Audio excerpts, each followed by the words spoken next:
Sa henerasyon ngayon, kilala mo pa ba si Pangulong Ferdinand Marcos? Ano ang pagkakilala mo sa kanya? Bakit kaya sa panahon natin ngayon, negatibo ang impresyon pag naririnig natin ang pangalang Pangulong Ferdinand Marcos?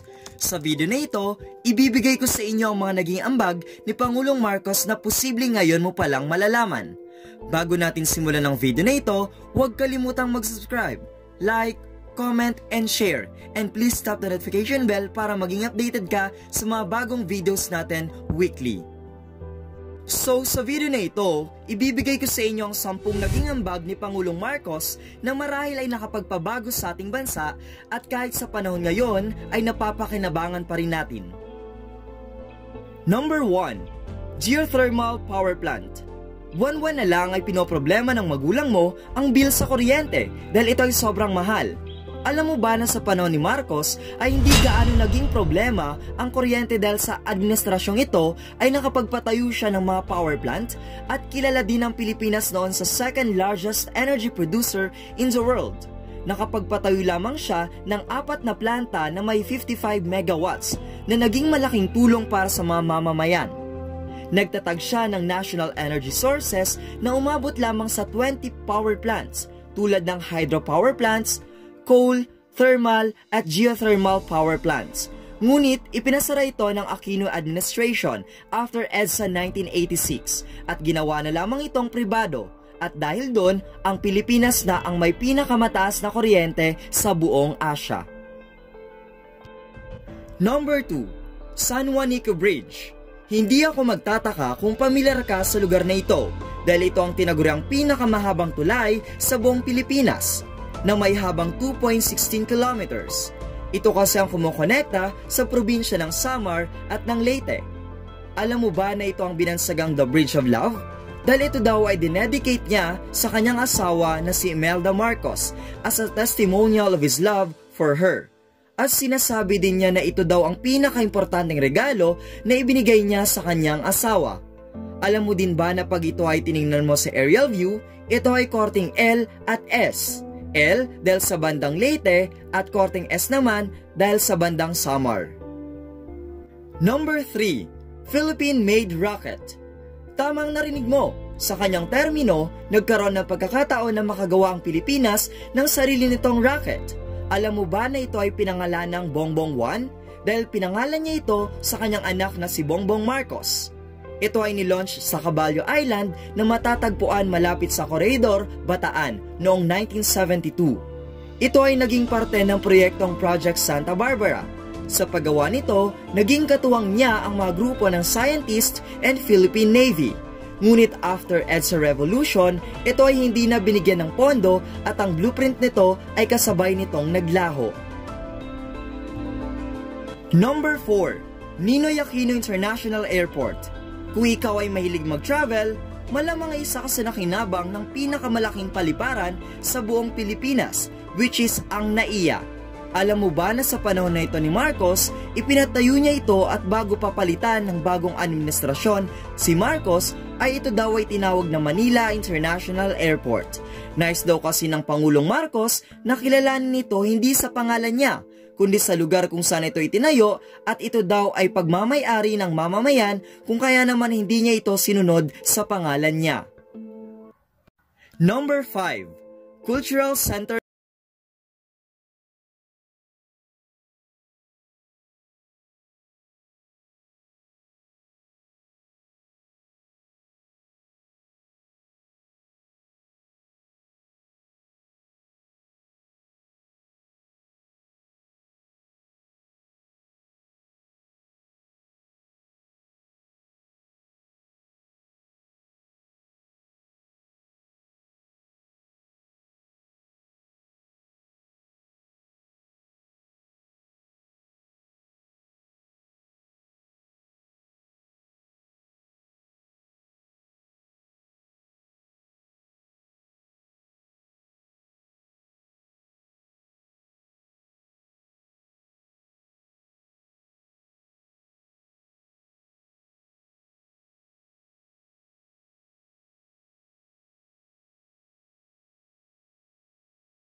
Ito ay nagbibigay ng ginhawa sa mga tao lalong-lalo na sa mga negosyante dahil sa laki ng itinitipid sa transportasyon.